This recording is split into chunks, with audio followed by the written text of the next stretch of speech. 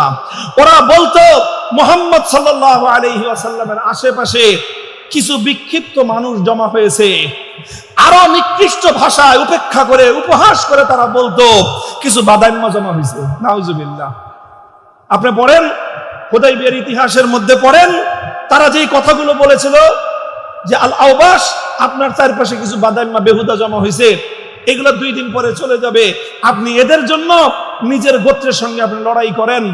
অর্থাৎ মক্কাওয়ালারা, মক্কার কুরাইশ কায়েমি স্বার্থবাদী গোষ্ঠী, তারা মুসলমানদেরকে বাদাইম্মা হিসেবে চিহ্নিত করত। বাদাইম্মা মনে করত তারা যে একটা প্রতিষ্ঠিত রাজনৈতিক রাষ্ট্রীয় শক্তি, কোনদিন তারা এটা স্বীকার করত না।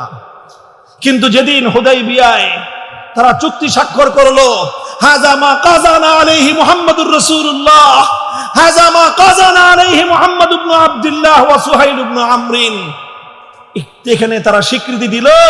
আর 2টি পক্ষের মধ্যে চুক্তি স্বাক্ষর হচ্ছে। এর এক পক্ষে মক্কার কুরাইশদের পক্ষ থেকে তাদের নেতা সুহাইল ইবনে আমর স্বাক্ষর করবে, অপর পক্ষে মুহাম্মদ ইবনে আব্দুল্লাহ স্বাক্ষর করবে। অর্থাৎ এই চুক্তির মাধ্যমে পৃথিবীর ইতিহাসে সর্বপ্রথম মক্কার কুরাইশরা তারা আল্লাহর নবীর নেতৃত্বাধীন মুসলিম শক্তিকে একটি রাষ্ট্রীয় রাজনৈতিক শক্তি হিসেবে স্বীকার করে নিতে বাধ্য হলো। এটাই হলো ফাতহে মুবিন, এটাই হলো ফাতহে মুবিন। আজ থেকে প্রায় 8 বছর আগে রোহিঙ্গাদেরকে যেভাবে যখন তারা উৎখাত করে দিয়েছিল, তাদের 1300 বছরের বাপদাদার বাস্তু ভিটা থেকে, আপনারা জানেন ইতিহাস দেখেন, ওই সময়কার ইতিহাসগুলি পড়ে দেখেন, আমরা বিভিন্ন ভাবে রোহিঙ্গা ক্যাম্পে স্বয়ং আমি নিজে দিনের পর দিন থেকে তাদের জন্য অনেক কাজ করেছি, তাদের সঙ্গে অনেক কথাবার্তা বলেছিলাম। সব কথা বলার পরে তাদের কারণগুলো যাচাই করার চেষ্টা করেছি যে কেন এভাবে তাদের সঙ্গে এই আচরণ করা হচ্ছে, কেন তাদের সঙ্গে এই নির্মমতা চলছে শতাব্দীর পর শতাব্দী ধরে। আমার কাছে যেই কারণটা মনে হয়েছে সেটা হলো রোহিঙ্গারা ওই এলাকায় অনেক কিছু করেছে, অনেক কিছু করেছে, কিন্তু আরাকানে তারা তাদের রাজনৈতিক নেতৃত্ব প্রতিষ্ঠা করতে পারে নাই। আরাকানে তারা ধর্মীয় প্রতিষ্ঠান করেছে, আরাকানে তারা বাড়িঘর করেছে, আরাকানে তারা শিক্ষা প্রতিষ্ঠান করে তুলেছে, আরাকানে তারা বড় বড় খানকা গড়ে তুলেছে, অনেক কিছুই করেছিল। কিন্তু একটা কাজ রোহিঙ্গারা কখনোই করার চিন্তা করে নাই, সেটা হলো তাদেরকে আরাকানের একটা স্থায়ী রাজনৈতিক শক্তি হিসেবে, সুসংহত একটা নেতৃত্বের অধীনে রাজনৈতিক শক্তি হিসেবে নিজেদেরকে প্রতিষ্ঠা করতে তারা পারে নাই। এটা আমার মনে হয়েছে, এটার উপরে আমার অনেক বিশ্লেষণ আছে, যুক্তি আছে। রোহিঙ্গা জাতি যেভাবে নিজেদের রাজনৈতিক দূরদর্শিতা প্রদর্শন করতে ব্যর্থ হওয়ার কারণে নিজেদের 1300 বছরের প্রাচীন বাপদাদার ভিটেমাটি থেকে তাদেরকে উৎখাত হতে হয়েছে। কোন কওম এবং কোন জাতি যদি নিজের মাতৃভূমিতে নিজেদের রাজনৈতিক নেতৃত্ব প্রতিষ্ঠা করতে ব্যর্থ হয়, পৃথিবীর কোন জাতি সেই দেশে তাদেরকে সম্মান দেয় না। আজ আমরা কান্নাকাটি করি, অনেক আমাদের আফসোস হয় যে আমাদেরকে মূল্যায়ন করে না, আমাদেরকে এই করে না, সেই করে না। আরে তুই মারো তাদের এই সমস্ত মূল্যায়নের। নিজেদের রাজনৈতিক নেতৃত্ব প্রতিষ্ঠা করো, পায়ে ছুঁয়ে সালাম করতে বাধ্য হবে। হুদায়বিয়ার ইতিহাসের মূল কথাটা হলো এই, হুদায়বিয়ায় অনেক বড় কিছু হয়ে যায় নাই বাহ্যিক দৃষ্টিতে, আপাত দৃষ্টিতে তাৎক্ষণিকভাবে খুব বড় কোনো অর্জন ছিল না। সবচেয়ে বড় অর্জন ছিল হুদায়বিয়াতে আল্লাহ রাসূল সাল্লাল্লাহু আলাইহি ওয়াসাল্লামের নেতৃত্বাধীন মুসলিম কমিউনিটি এবং মুসলিম জনশক্তিকে তাদের সবচেয়ে বড় শত্রু, চিরশত্রু, সবচেয়ে বড় প্রতিদ্বন্দ্বী মক্কার কুরাইশরা একটা রাজনৈতিক প্রতিপক্ষ এবং রাজনৈতিক প্রতিদ্বন্দ্বী হিসেবে স্বীকার করে নিতে বাধ্য হয়েছিল। আমি এই কথাটাই বলতে চাই, আজ আমাদের আলহামদুলিল্লাহ অনেক লাইনে মেহনত আছে, অনেক লাইনে মেহনত আছে, আমি কোনোটার গুরুত্বটা অস্বীকার করি না। তালিমের মেহনত আমি বলি আরো বেশি দরকার। তালিম হলো ইসলামের শেকড়ের মতো, শেকড় ছাড়া যেরকম গাছের মূল্য নাই, এলেম ছাড়া ইসলামের মূল্য নাই। এলেম ছাড়া ইসলাম টিকতে পারে না। দাওয়াত এবং তাবলীগ অনেক জরুরত, অনেক প্রয়োজন আছে, এটা আমি সবচেয়ে বেশি ইহসাস করি। কোন একটা গাছ তার সমস্ত ডালপালাগুলো যদি ছেটে নেওয়া হয়, সেই গাছ যেমন কাউকে ছায়াও দেয় না, ফল ফুলও দিতে পারে না, দাওয়াত এবং তাবলীগের কাজ যদি বন্ধ হয়ে যায়, ইসলাম এরকম ডালপালাবিহীন এক রুক্ষ গাছে পরিণত হবে। খানকাগুলোর প্রয়োজন আছে, কারণ খানকাগুলোতে যদি ইসলাহি মেহনত না হয়, তাজকিয়ার মেহনত যদি না চলে, ইসলাম নামক গাছের শেকড়ের মধ্যে পানি সিঞ্চন করে গাছকে সজীব রাখার আর কোনো মেহনত থাকবে না। কাজী সব মেহনত চলতে হবে, সব মেহনত চলতে হবে, সব মেহনত চলতে হবে। কিন্তু নিজেদের ভবিষ্যৎ এবং মুস্তাকবেলকে সুরক্ষিত রাখতে চাইলে তোমাদেরকে রাজনৈতিক শক্তি হিসেবে নিজেদের জমিনে প্রতিষ্ঠা লাভ করতে হবে। এই জন্য আমি বলছিলাম না, নাম ধরে একটা কথা বলবো। এখন আমি আকাবিরিনদের এক একজনের নামের তালিকা বলবো, নাম তেলাওয়াত করবে এক একজন হুজুরের।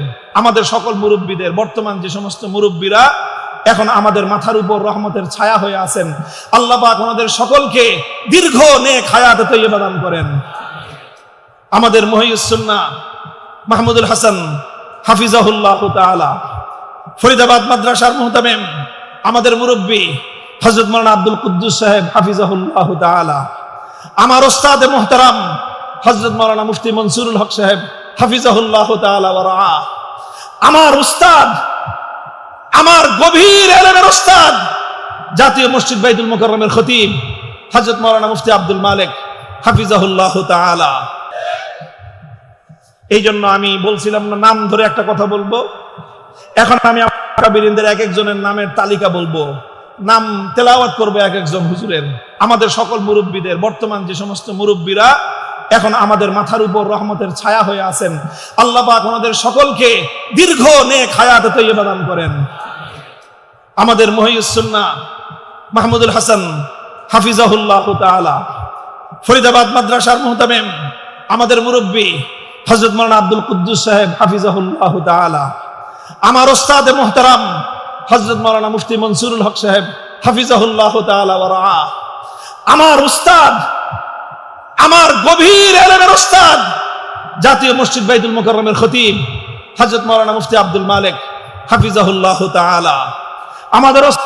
আমার হৃদয়ে সান্ত্বনার পরশ হয়ে বুলিয়ে দিত আমির হেফাজত আল্লামা শাহ মুহিবুল্লাহ বাবুনগরীর দোয়া এবং তার স্নেহের পরশ। কাজেই আমি সেই আমার আমিরের কোনদিন কোন নির্দেশ অমান্য আমি করি না। আমি ওনার হৃদয়ের জ্বলন এবং হৃদয়ের আকুতি বুঝেছি, এবং হৃদয়ের আকুতি বুঝে সেই আকুতি পূরণ করার জন্যই আমার জান কোরবান করার শপথ নিয়েছি। আমি সব কথাগুলো বলছি, উম্মতের উলামায়ে কেরামকে লক্ষ্য করে বলছি। এই যে বড় বড় ইদারাগুলোর কথা বললাম, হাটহাজারী থেকে পটিয়া মাদ্রাসা, আমাদের যাত্রাবাড়ি মাদ্রাসা, আমাদের ফরিদাবাদ মাদ্রাসা, আমাদের জামিয়া কোরআনিয়া লালবাগ মাদ্রাসা, আমাদের এই সমস্ত ইতিহাসের একেবারে জ্বলন্ত এক একটা উজ্জ্বল নক্ষত্রের মতো জ্বলজ্বল করা তারকা প্রতিষ্ঠান, হাজার হাজার মুআল্লিম তৈরি করতেছেন আপনারা, যারা তালিমের মেহনতকে জিন্দা রেখেছে। হাজার হাজার মুবাল্লিগ তৈরি করতেছেন, সহিহ নাহজের উপর তাবলীগ চালাইতেছে। হাজার হাজার মুসলিম এবং মুজাক্কি তৈরি করতেছেন, খানকাগুলো চালাচ্ছে। আরো অনেক হাজার হাজার দায়ী তারা করতেছেন, যারা উম্মতের দাওয়াত এবং ওয়াজের মেহনতের ময়দানে মেহনত তারা করতেছেন, সব কিছু করতেছেন। কিন্তু আমার প্রশ্ন হলো, ফরিদাবাদ মাদ্রাসা থেকে এই পর্যন্ত কয়জন জাতীয় পর্যায়ে নেতৃত্ব দানকারী রাজনৈতিক নেতা আপনারা তৈরি করেছেন? আমার প্রশ্ন আমার বর্তমান বাংলাদেশের উলামায়ে কেরামের মুরব্বী মুহিউস সুন্নাহ হাফিজাহুল্লাহর প্রতি। আপনার যাত্রাবাড়ি মাদ্রাসা বিশাল মাদ্রাসা, মুআল্লিম, মুজাক্কি, মুসলিহ, মুবাল্লিগ সব তৈরি হচ্ছে, দাঈ ওয়াইজ তৈরি হচ্ছে, মুহাক্কিক তৈরি হচ্ছে। কিন্তু জাতীয় পর্যায়ে রাজনৈতিক নেতৃত্ব দেওয়ার মতো কয়জন আপনি রাজনৈতিক নেতা তৈরি করেছেন? মুফতি মনসুরুল হক সাহেব হুজুর, আপনার মেধা যোগ্যতা সম্পর্কে সবচেয়ে বড় ওয়াকিফ আমি জানি। আপনার কাছে বিনীত প্রশ্ন, যে আপনারা সব তৈরি করেছেন আপনার জিন্দগির প্রায় 50 সালা মেহনতের মাধ্যমে কয়জন ব্যক্তি রাজনৈতিক ময়দানে নেতৃত্ব দিচ্ছে এবং আপনি তার সরপরস্তি করতেছেন, সেই বিষয়গুলি আমরা কনফিউজড। আমি বলতে চাই যে কথা, উম্মতের সব লাইনে মেহনত যেরকম হওয়া জরুরি, কোন একটা লাইনের মেহনতকে এক চুল পরিমাণ আমি গুরুত্ব কমাচ্ছি না। তবে সেই সাথে আমি যুক্ত করতে বলছি, এই সকল বড় বড় দ্বীনি ইদারাগুলো থেকে সুপরিকল্পিতভাবে আগামী দিনে এই জমিনে নেতৃত্বের বাগদর সামলানোর জন্য যোগ্য কায়েদে মিল্লাত রাজনৈতিক নেতা তৈরি করতে হবে।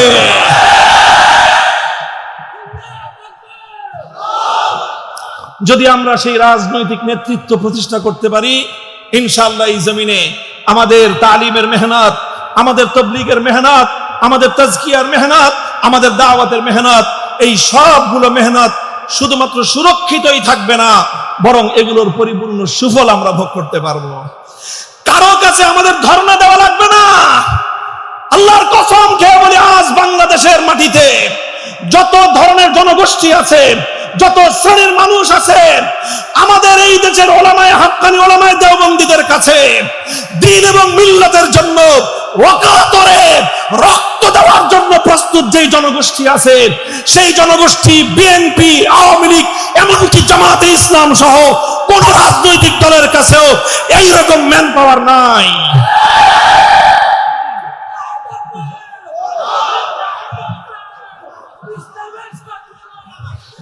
সুতরাং আমার আজকের আখেরি পয়গাম হলো এই, আল্লাহ নবীর সিরাত থেকে, সিরাতুন নবীর এই আলোচনাটা আমি করে গেলাম যে আল্লাহ নবীর জীবনের সবচেয়ে বড় ঐতিহাসিক বিজয় হিসেবে আল্লাহ পাক আখ্যায়িত করেছেন সেই দিনকে, যেই দিন আল্লাহ নবীর রাজনৈতিক বিজয় প্রতিষ্ঠিত হয়েছিল। আল্লাহ রাব্বুল ইজ্জত আমাদেরকে এই জমিনে আমাদের অধিকার এবং সম্মান মর্যাদা নিয়ে প্রতিষ্ঠিত থাকার তৌফিক দান করেন। ওয়া আখিরু দাওয়ানা আলহামদুলিল্লাহি রাব্বিল আলামিন। আসসালামু আলাইকুম ওয়া রাহমাতুল্লাহ।